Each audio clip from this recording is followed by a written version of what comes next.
It was supposed to be a simple drive through the mountains. Just me, my car, and the open road, heading to my grandmother's house for a weekend visit. But the trip took a strange turn when I found myself on a road I didn't recognize. It was just past midnight when I reached the entrance of a long, dark tunnel that stretched through the mountain. The sign was half hidden in the shadows, but I could just make out the words, Tunnel of the Forgotten. The name struck me as odd, but I decided to take the route, thinking it might be a shortcut. As I entered the tunnel, the temperature immediately dropped. I turned up the heat, but it didn't help. The air inside felt thick, heavy. The car's headlights barely cut through the fog, and the walls of the tunnel seemed to close in as I drove deeper. I glanced at the clock on the dashboard. It had only been 5 minutes, but the tunnel felt endless, as though time itself was distorted here. The lights above flickered occasionally, and the hum of my tires against the asphalt was the only sound. But then, I heard something else. Soft whispers, like distant voices, barely audible. I looked around, but the tunnel remained empty, just shadows and the faint fog that seemed to grow denser. Suddenly, a figure appeared in the rearview mirror. I froze. It was just a shadow, but it was there. The figure grew clearer.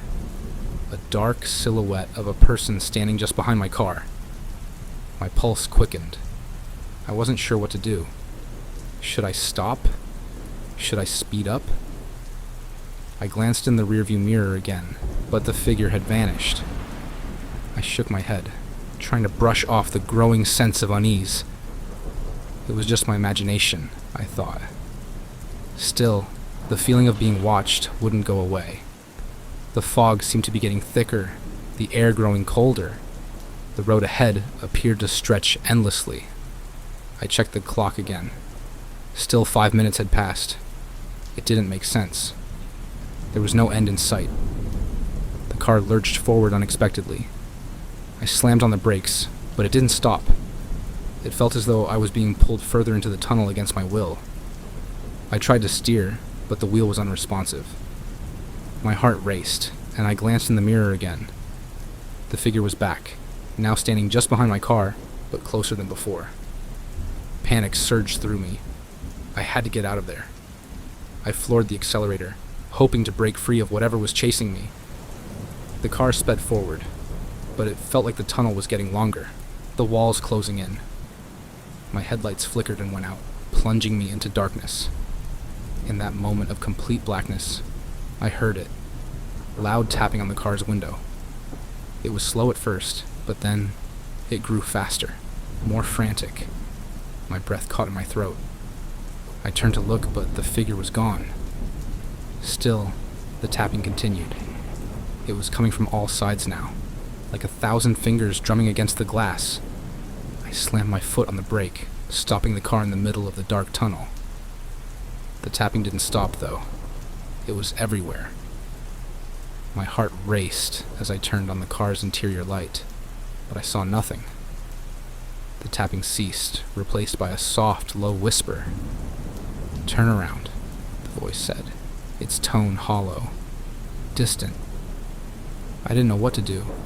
I was trapped in the darkness, the car's engine sputtering as if it was struggling to stay on. The whispering continued, growing louder. "You've gone too far." Without thinking, I slammed my foot on the accelerator. The car lurched forward, and I sped through the darkness, trying to get out of the tunnel. The walls around me seemed to warp and shift as I drove, as if the tunnel was alive, reacting to my fear. Then, in an instant, the lights flickered back on. I looked around, but the tunnel was gone. Instead, I found myself on a quiet, empty road under a starry sky. My heart was still racing, and I couldn't believe what had just happened. Had it been real? Was I still dreaming? I glanced around, trying to make sense of where I was, but all I could see was the road stretching out before me, peaceful and still. No fog, no tunnel, just a calm, open space. I turned my car around, still trembling. I didn't care care where the road led. I just wanted to get away from whatever that tunnel was, whatever I had encountered. I pressed my foot to the gas and sped back the way I came, never once looking back.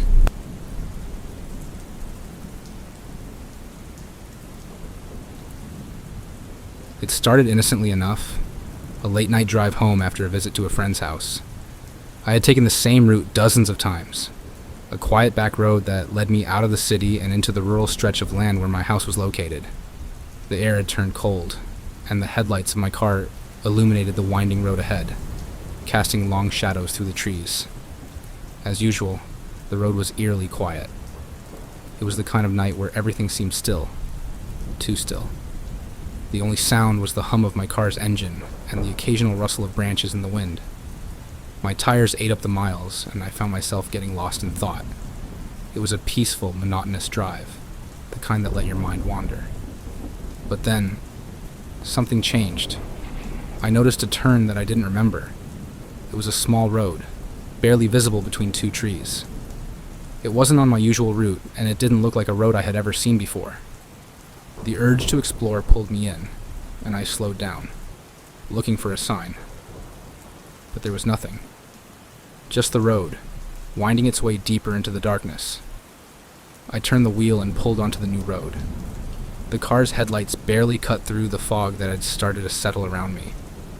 The trees on either side were dense, the branches twisted and gnarled. The air felt heavy, like I was being suffocated by the very road I was on. I couldn't shake the feeling that I shouldn't have taken this detour. I tried to rationalize it. Maybe I had just never noticed this road before. Maybe it was a new development, or perhaps my memory was playing tricks on me. It wasn't uncommon for roads to be built or altered after all. But the longer I drove, the more uneasy I felt. The fog seemed to get thicker with every mile, and the road became narrower, more treacherous. The trees on either side loomed closer, their branches stretching out like arms trying to pull me off the road. I felt trapped. Suddenly the headlights flickered, briefly plunging me into darkness. I slammed the brakes, heart racing. It was as if the fog itself was alive, creeping up around my car, suffocating the light. The headlights came back on after a few seconds, but the world outside seemed even darker than before. I glanced in the rearview mirror, expecting to see the familiar stretch of road behind me, but all I saw was more darkness. Endless, thick fog. The road felt never-ending, as though it had no beginning and no end. I could feel my panic rising. I looked to the left, and for a split second, I thought I saw a figure standing in the trees, just beyond the reach of my headlights. A person, standing perfectly still, watching me. I froze, my hands gripping the wheel so tightly, my knuckles turned white. I didn't dare blink, afraid that if I did, the figure would vanish, or worse, get closer. But it didn't move. It remained there, hidden in the shadows, its presence unsettling. I turned my gaze back to the road ahead, heart pounding in my chest. The car lurched forward, as if driven by some unseen force. I had no control. I tried to turn the wheel, but it didn't respond. I slammed on the brakes again, but the car kept moving, slowly creeping down the narrow, fog-covered road. It was like I was being dragged deeper into something I couldn't escape. The fog swirled around my car, and I began to hear something. A soft, whispering sound. It was faint at first, barely audible, but as I listened, the sound grew louder. It wasn't just the wind. It was voices. Low, murmuring voices, like a chant. I couldn't make out the words, but the tone was enough to make my skin crawl. The car finally stopped on its own, the engine idling quietly. I looked around expecting to see the figure from earlier, but there was nothing. Just the fog. And then I heard something new. A tap on the window. I nearly jumped out of my seat. The tapping was soft, rhythmic, like someone was gently tapping their fingers against the glass. My eyes shot to the side, and there, standing next to the car, was a woman. She was wearing a long, tattered coat, her hair wild and unkempt. Her eyes were wide and empty, staring at me with an intensity that sent a wave of terror through me. She didn't speak. She didn't move. She just stood there, tapping on the window. I reached for the door handle, but it wouldn't budge. The window didn't roll down. My mind raced, trying to process what was happening. Who was this woman? How had she appeared out of nowhere, and why couldn't I move the car? The woman's face remained expressionless, her eyes boring into mine, and the tapping continued, growing louder, faster. Suddenly there was a loud crash on the back of the car, like someone had slammed into it. My head whipped around, but the rearview mirror showed nothing. The car's engine sputtered and stalled. I turned back to the woman, but she was gone. The tapping had stopped. Without thinking, I threw the car in reverse and floored the gas pedal.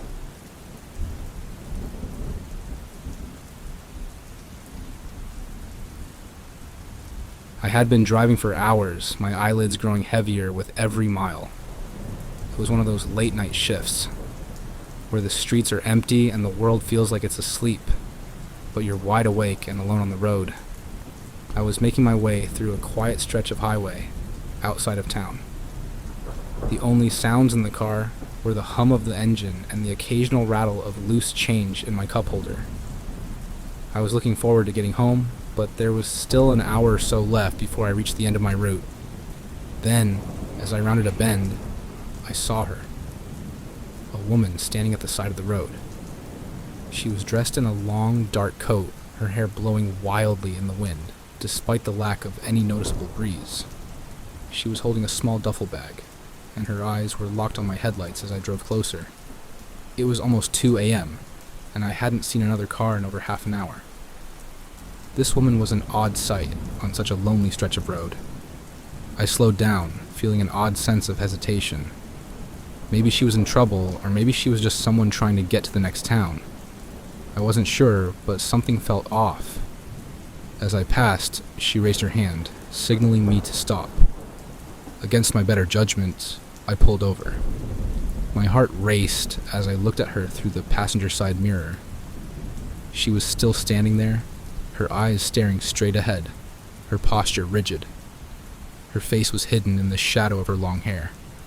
I rolled down the window. "Hey, do you need a ride?"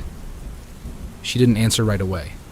I could feel the silence stretch out between us, the air growing thick. Finally, she nodded and approached the car. Her footsteps were heavy, slow, and deliberate, like she wasn't used to walking in such a hurry. As she reached the door, I noticed something strange. She didn't open the door or even reach for the handle. Instead, she just stood there, waiting. I unlocked the door, and she slid into the passenger seat without a word. She didn't look at me, didn't say anything.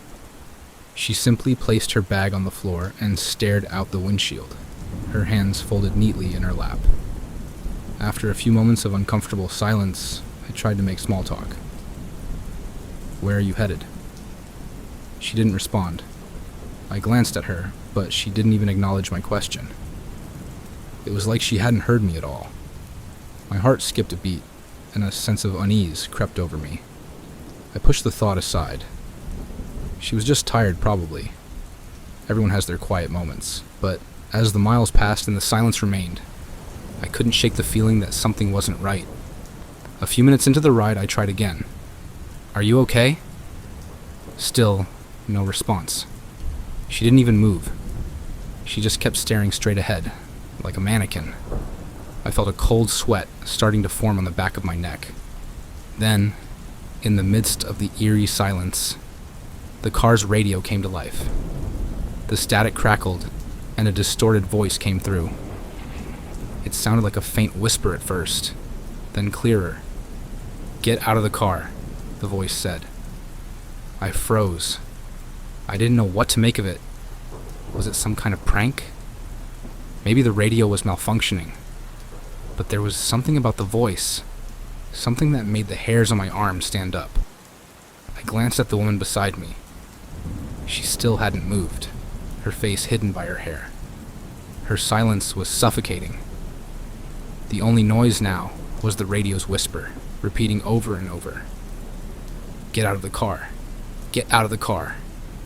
I reached for the dial to turn off the radio, but before I could, the voice stopped.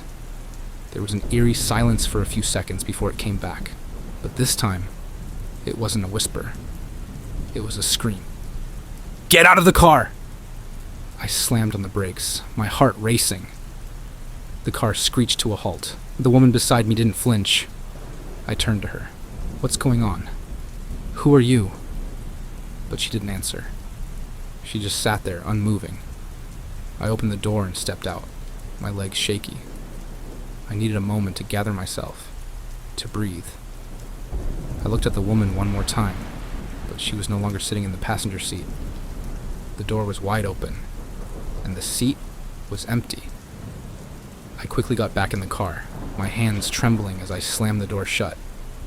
I checked the back seat, the mirrors, everywhere. There was no sign of her. I couldn't believe it. I drove the rest of the way home in silence, my mind spinning with confusion and terror. What had happened? Had she been a ghost? Was I imagining things? When I got home, I checked my phone for any missed calls or messages, but all I saw was a single voicemail. I played it. It was just static at first. Then, clear as day, the same voice that had come from the radio whispered, "You shouldn't have stopped." I don't know if I'll ever be able to drive that stretch of road again. Every time I pass it, I can't help but feel the chill of her eyes, the silence that consumed the car. I can't shake the feeling that I wasn't the one who picked her up that night.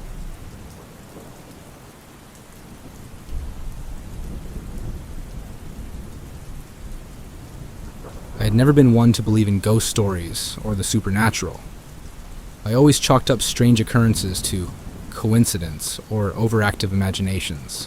That was until that night. It was a late evening, and I had just wrapped up a long workday. I worked for a small logistics company and often had to drive late, making deliveries to far-out places on the edge of the city.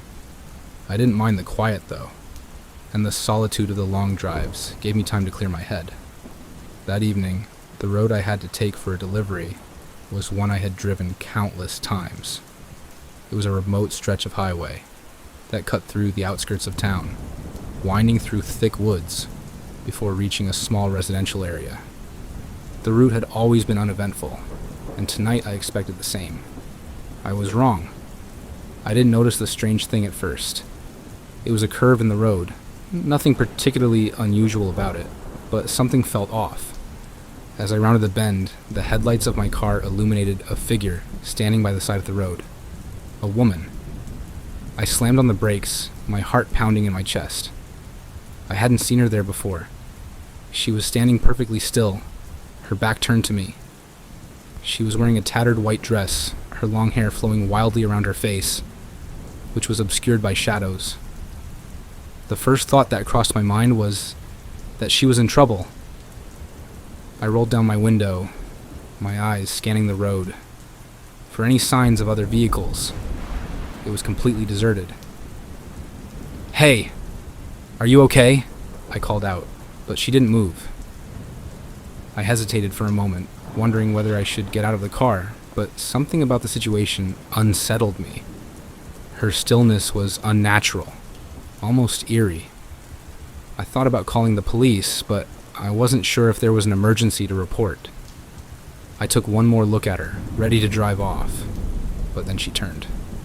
The woman's face was pale, almost ghostly, and her eyes were wide open. There was something wrong with her expression, almost blank, as if she wasn't truly seeing me. She tilted her head to the side, and for a brief moment I felt a chill run through my body. "Can I help you?"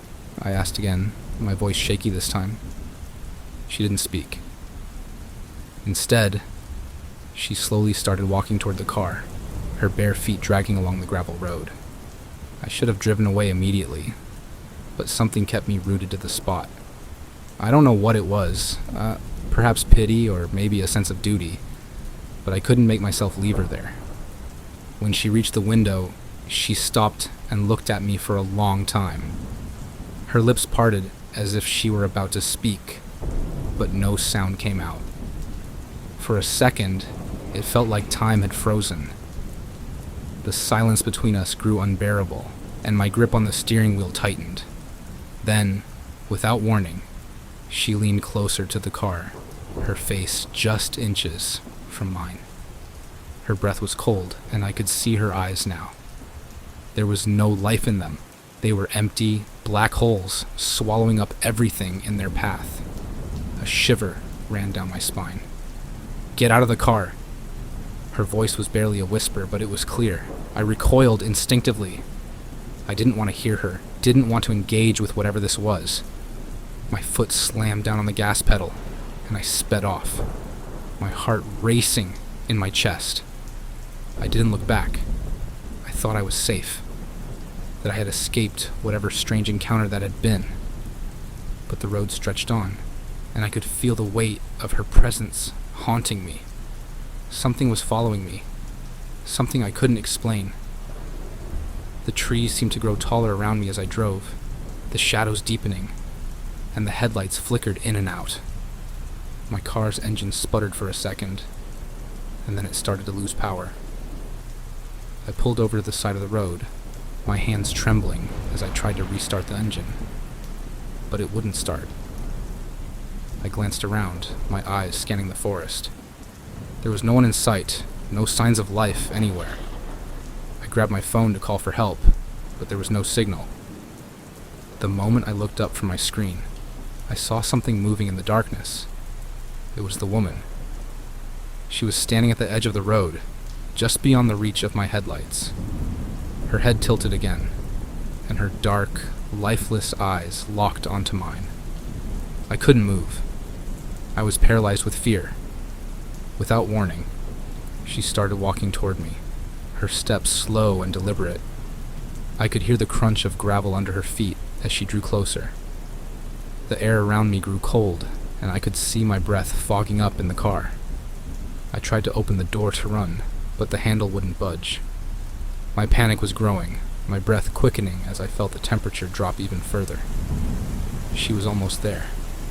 I could hear her whispering, the words faint but growing louder. I pressed my back against the seat, eyes wide, heart pounding in my chest. Then, just as she reached the car, I heard a loud bang, like a knock on the roof. I jumped, startled, and looked up. There was nothing.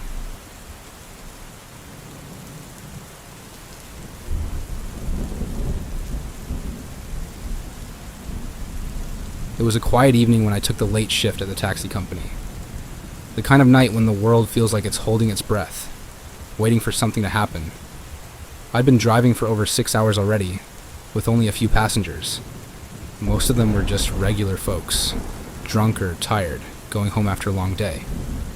But that night was different. It started innocently enough.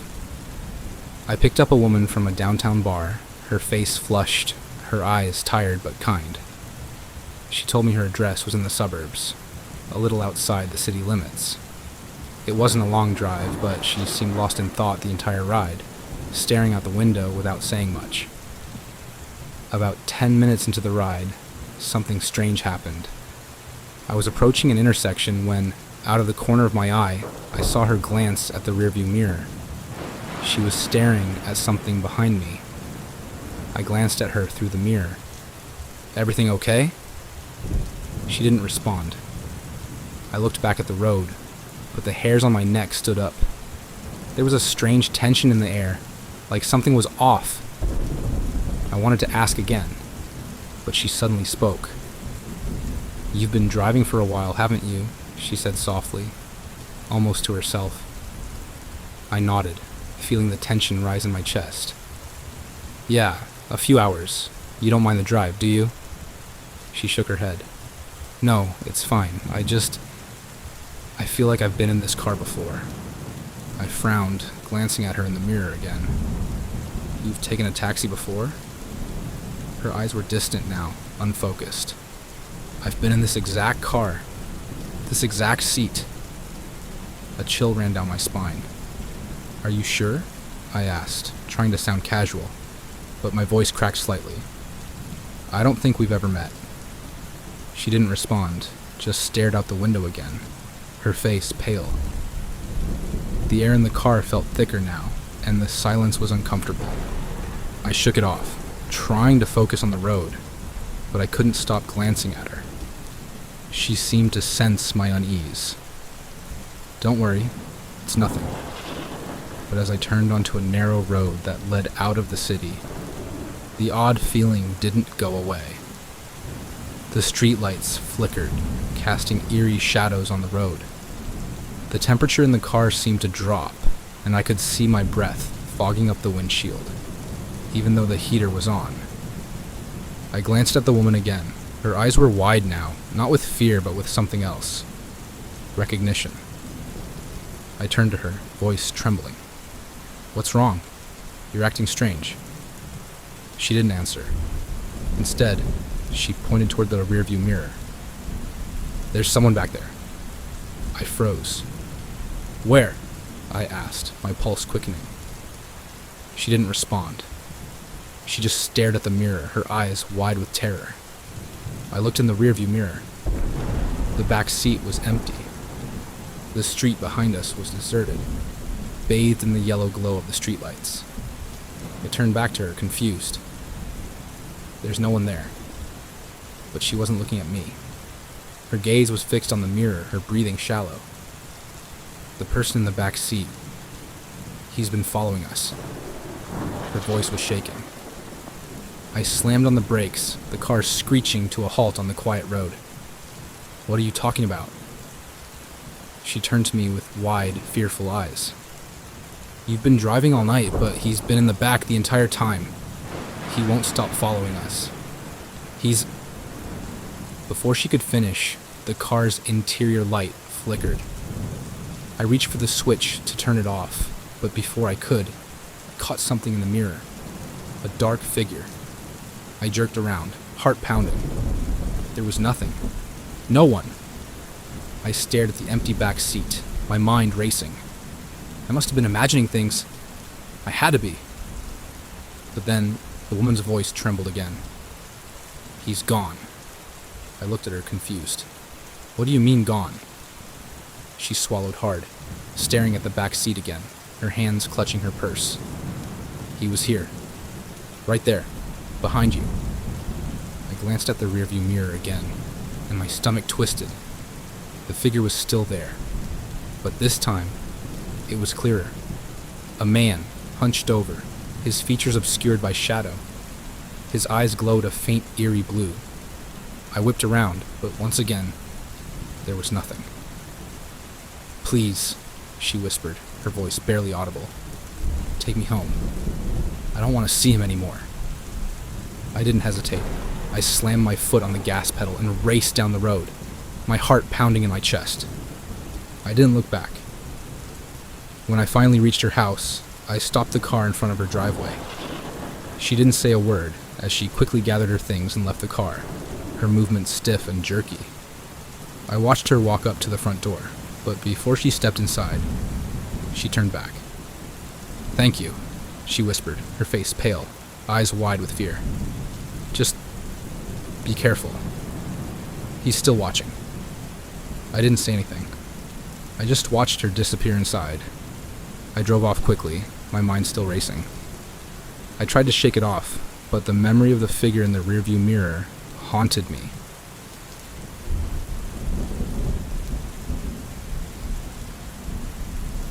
I had never been one to believe in ghost stories or strange happenings. I considered myself a rational person, and I thought most of those creepy tales were just that, tales. But that was before I checked into the old hotel on Highway 57. I was on a long road trip, driving alone from the city back to my hometown. I'd been on the road for hours, and as night fell, I realized I was getting too tired to continue. There was a small, run-down hotel on the side of the road, its neon sign flickering in the distance.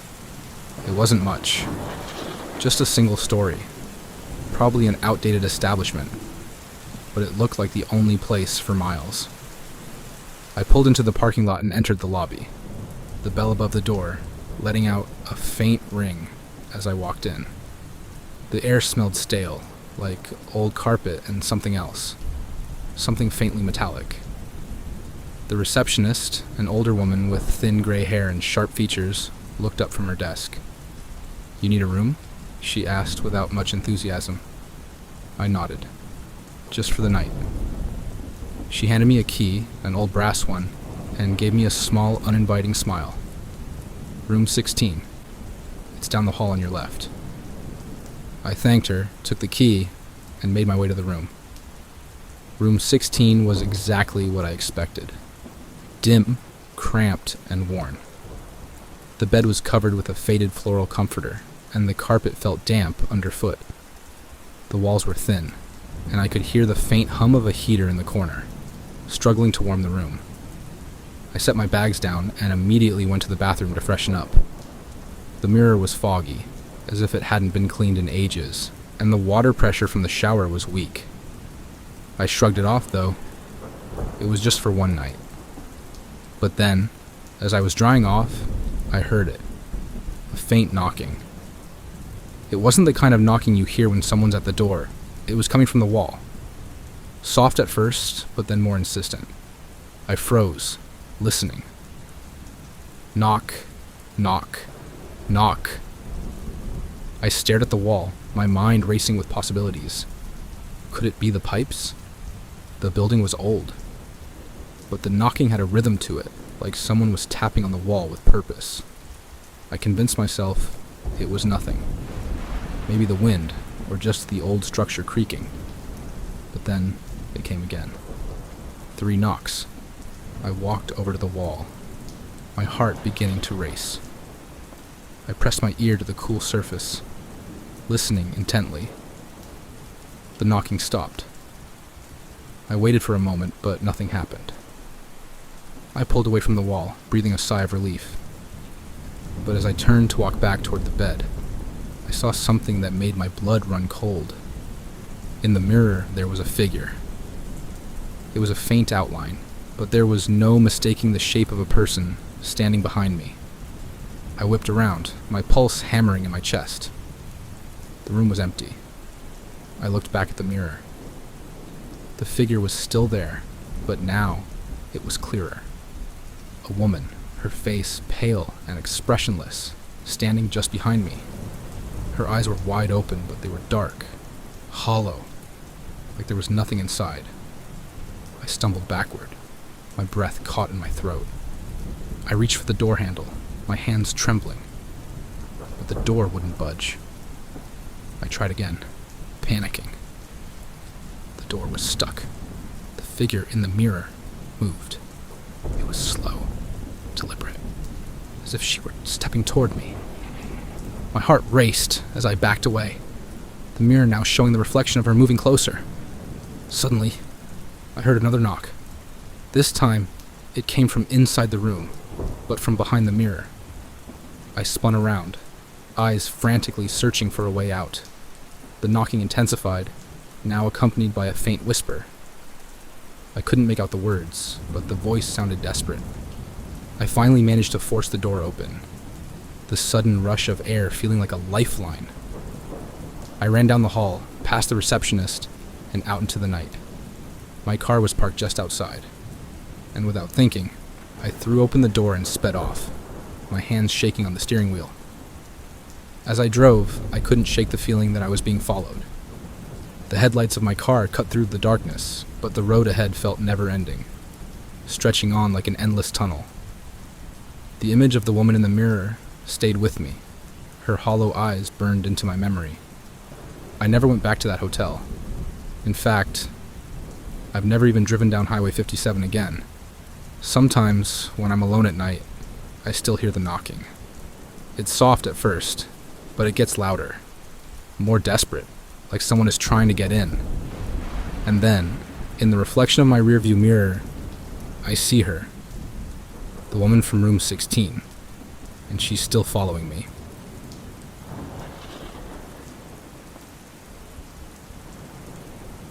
When my sister asked me to babysit my niece, Emily, I didn't hesitate. It was supposed to be a quiet night. Put her to bed, watch some TV, and maybe sneak some snacks from my sister's kitchen. I had no idea that night would change everything. Emily was only 2, a tiny thing with curly hair and big, sleepy eyes. Putting her to bed was easy. She clutched her stuffed rabbit and mumbled something about the man, but I figured she was just repeating something she'd heard on TV. The man? I asked, tucking her in. She nodded.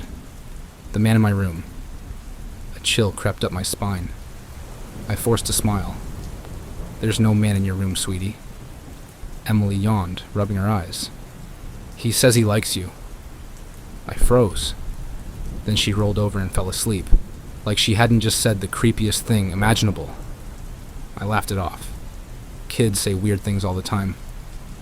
Still, I double-checked the closet and under the bed before turning on the baby monitor and heading downstairs. The house was quiet, except for the occasional crack of the old pipes.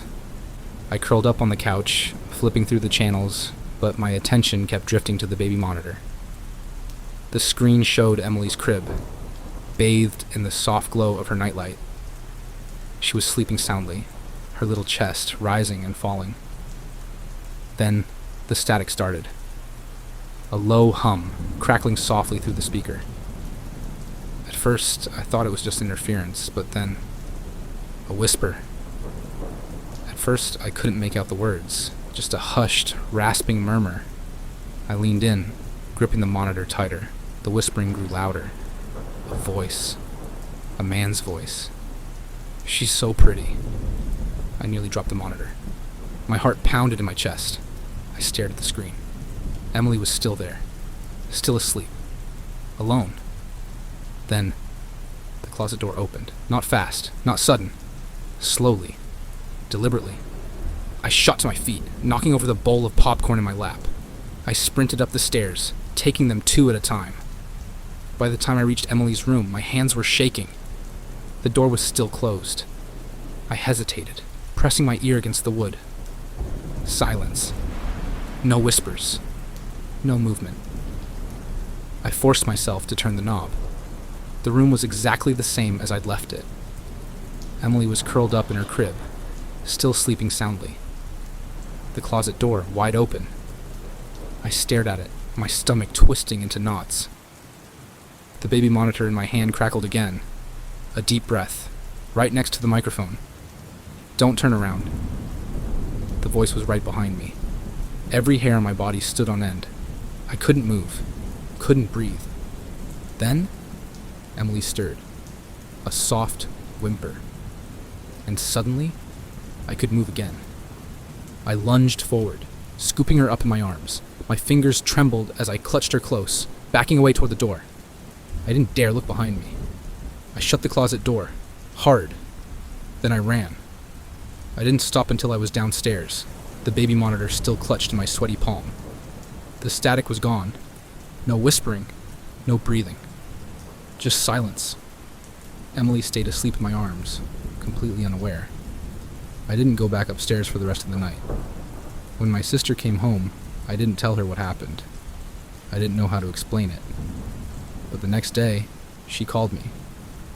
"Emily keeps talking about you," she said with a laugh.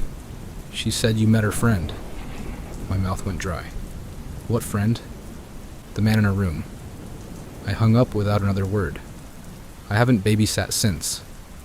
But sometimes, in the middle of the night, I swear I still hear it. A whisper. Right behind me. "Don't turn around."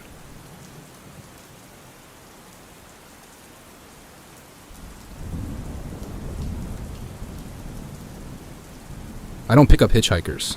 Not anymore. The last time I did, it nearly got me killed. It was late, past midnight, when I saw her standing on the side of the road.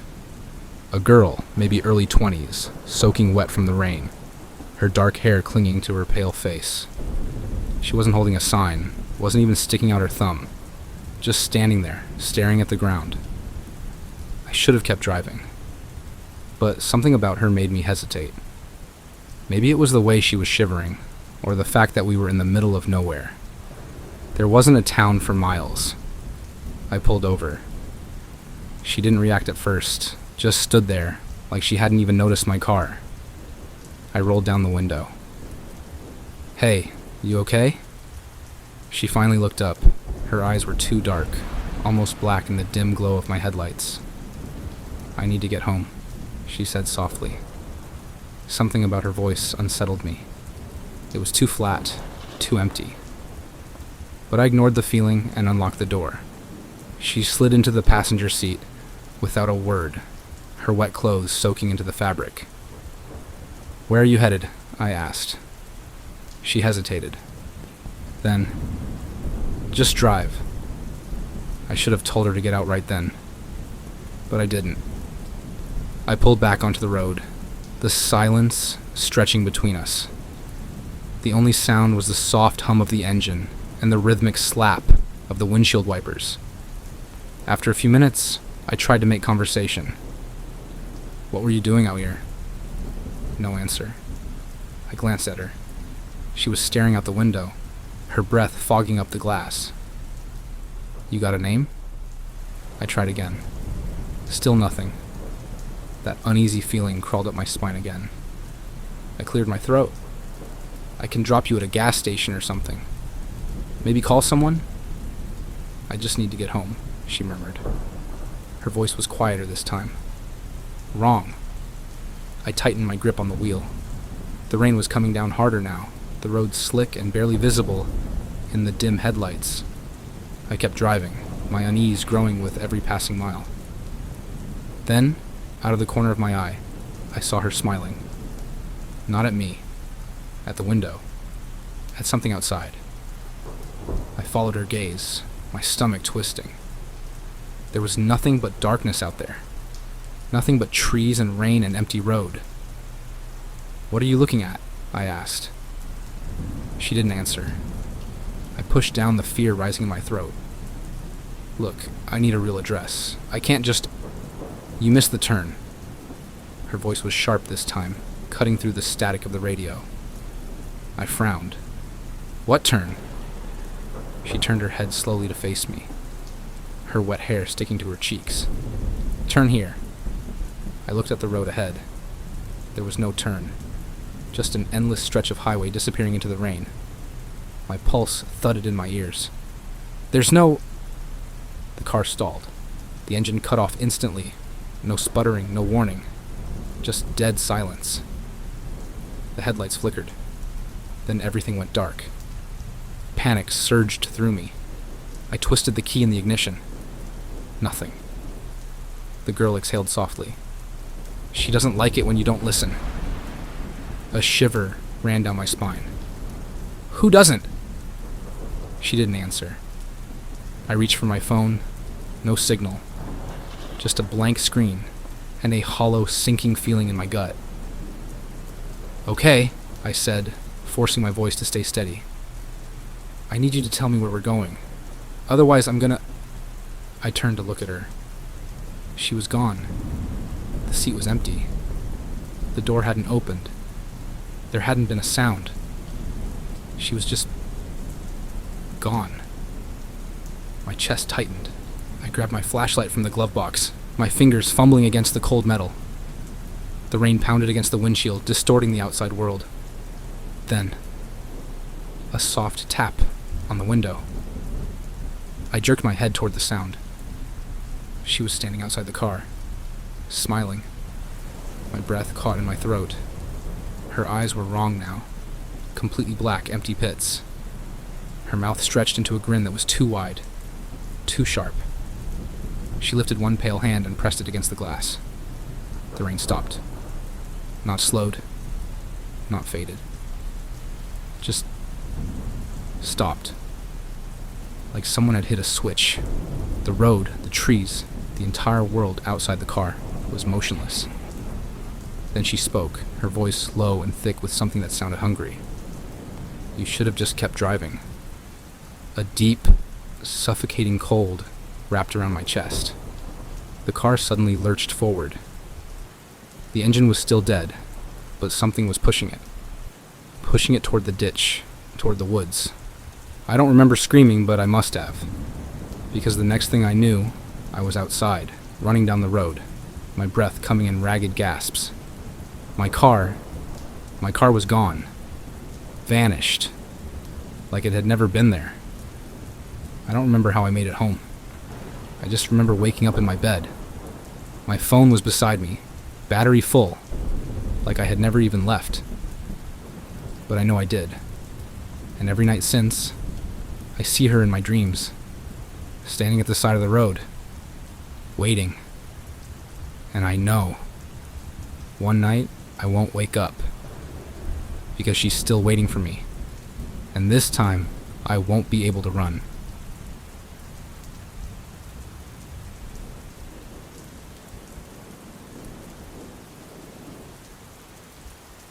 I grew up in an old house. Not the charming kind of old, the unsettling kind. The walls creaked when no one was moving. The air was always cold no matter how high we turned up the heat. And the basement door? It never stayed shut. It started when I was about 10. My mom would scold me for leaving the basement door open, even though I knew I had closed it. At first, she thought the latch was just loose, so my dad fixed it. It didn't help. Every morning, it would be wide open again. Then, I started hearing things. I'd be upstairs in my room late at night, trying to fall asleep. When I'd hear it, faint footsteps coming from the basement. Slow, deliberate, like someone was pacing back and forth beneath the floorboards. I tried telling myself it was just the house settling. But then, one night, something happened that I still can't explain. It was around 2 a.m. I had just woken up from a nightmare when I heard a soft creak from downstairs. The basement door. I froze, heart hammering in my chest. I listened, barely breathing. Then, footsteps. Not slow this time. Not cautious. Fast. Rushing up the basement stairs. The door slammed open. I bolted upright, every nerve in my body screaming at me to run. But I couldn't. Because then, the footsteps stopped. Silence. I squeezed my eyes shut, my fingers gripping my blanket so tightly, my knuckles ached. I wanted to believe it was just a dream, that I had imagined it. But in the silence, I heard something else. Breathing. Slow. Shallow. Right outside my bedroom door. I didn't move. I didn't dare breathe. Minutes passed. Maybe hours. Eventually the breathing faded. The house settled back into silence. I didn't sleep for the rest of the night. The next morning the basement door was closed. I told my mom what happened. She brushed it off, said I must have been dreaming. But I could see something in her face. Fear. That night, my dad nailed the basement door shut. It didn't help. The next morning the nails were on the floor, and the door was wide open.